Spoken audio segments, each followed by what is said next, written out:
साताऱ्याच्या पाटण तालुक्यात सकाळपासून पावसाचा जोर वाढला। पावसामुळे अनेक भागात पाणी साचलं। कोयना धरणाची पाणी पातळी वाढली। कराड चिपळूण राज्य महामार्ग बंद। जोरदार पावसामुळे राज्य महामार्ग बंद। रस्त्याचे काम सुरू असल्याने पर्यायी रस्ता गेला वाहून।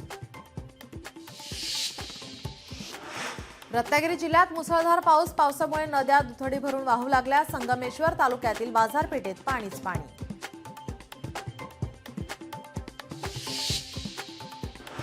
कोल्हापूरमधील राधानगरी परिसरात मुसळधार पाऊस। राधानगरीमधील मौजे चौके गावातील पूल गेला वाहून। पूल वाहून गेल्याने वाहतूक पूर्णपणे बंद।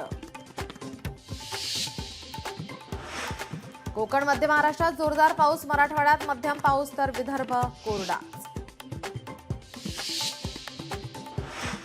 रिलायन्स कंपनीचे उद्योजक अनंत अंबानी यांनी घेतली मुख्यमंत्र्यांची भेट। वर्षा निवासस्थानी घेतली मुख्यमंत्र्यांची भेट। भेटीचं कारण गुलदस्त्या।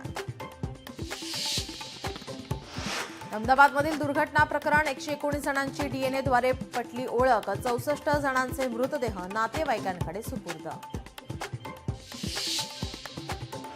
बुलढाणा जिल्ह्यात 5 महिन्यात 320 अपघात। अपघातात 182 जणांचा मृत्यू। नैसर्गिक मृत्यूपेक्षा अपघाती मृत्यू चिंताजनक। बार्शी लातूर राष्ट्रीय महामार्गावर दुचाकीला टिप्परची धडक। अपघातात दोघांचा मृत्यू।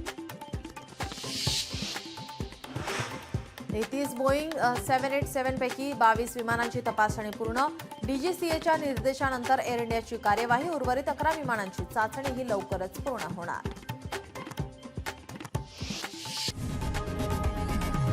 लोकशाही मराठी ऐका, पहा, जागरूक रहा।